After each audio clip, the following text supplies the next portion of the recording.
All the world's a stage, and all the men and women merely players. So said Jack in William Shakespeare's As You Like It, and you know, he's got a point. Hey, welcome back. We've got a little bit more of an academic video, I guess you could say. Today we're going to be talking about the concept of performativity. Performativity has become a very malleable and diverse idea that kind of straddles a lot of fields. And it's also got like a few diverse origins. But many scholars attribute the contemporary use of the term, along with the field of performance theory, to Judith Butler, a fabulous post-structuralist writer on feminist theory, gender theory, and queer theory. We're going to come back to her in just a little bit. But performativity, what is it? I'm going to tell you through some analogies. The way that I found out about performativity, I think that it was the example used in the particular lecture that I had at the time. Imagine you're a waiter, right? And you're going to work, but like, work isn't really like who you are, do you know what I mean? And even if you're in a bad mood, you're still going to go out in front of the customers, smiling, you're going to be conducting yourself in a certain way, dress in a certain way, uphold certain standards of hygiene, maybe have some perfume on. You're changing a lot of your, what would be natural behaviour, for many things that are artificial, because they fit in with the model of the business.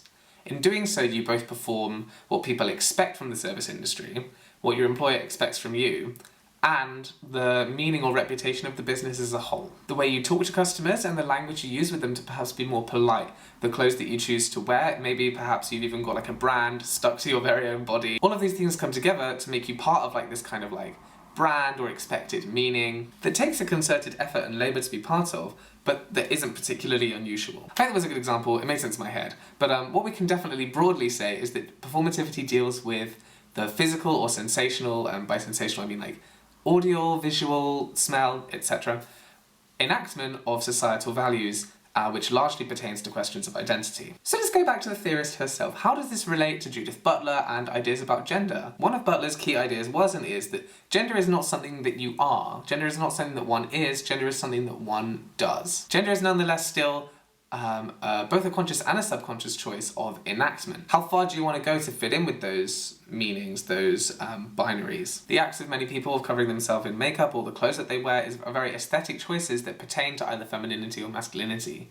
In this way, gender is performed. Fundamentally, anything in society that can be done or that somebody does consciously or subconsciously can probably fit into some idea of performance theory pertaining to gender. Furthermore, we could say that certain performances can be provocative, purely given their context or place and regardless of how natural they feel for the subject. Why, for example, is the male limp wrist, however naturally it comes to the person of said wrist, different to some kind of butch, masculine, rigid norm? Our performances are always informed by societal meaning. Largely speaking, they conform, and in other cases, they go against societal meaning and they queer it. Now let's develop this idea. Is performativity just something that one person does for themselves and by themselves?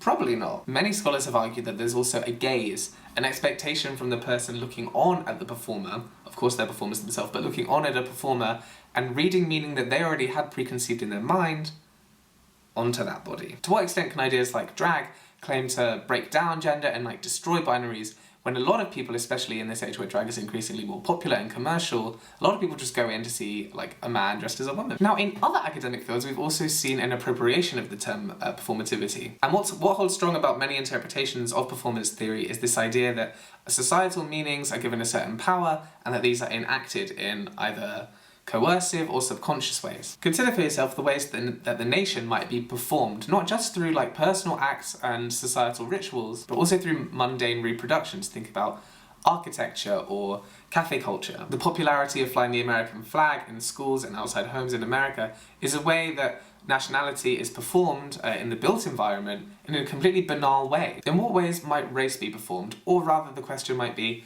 in what ways does performance theory teach us about the divisions of humans along aesthetic lines that also line up with race, and why there are such powerful consequences associated with that. Another key idea in formative performance theory was this idea of that performance might be a backstage. If performance is mediated by context and place-specific meaning, then surely leaving that place can allow you to like become yourself again. If you're a waiter, for example, you can go into that stills room around the back and just like chill out for a few minutes. In terms of gender, Julia Serrano coined the term subconscious sex to mean an intrinsic value and understanding of oneself, but also consider the ways that we all conform to societal meanings and subconscious biases in our own time. I thought about this a lot when I was a student. Why was I voluntarily spending so much time alone reading books in my room, and in what ways were those actually performing this kind of ideal university image or practice or like act in a play? Like, in what way is this a typical scene? Because so many normative or dominant societal ideals are normalised by so many people, it's almost impossible not to perform along strict lines of performance. So that's a very brief overview of the word performativity. No doubt I've missed details out, you can add them in the comment. I might have even got things wrong. Call me out in the comments. And that's all for now. I'll see you tomorrow.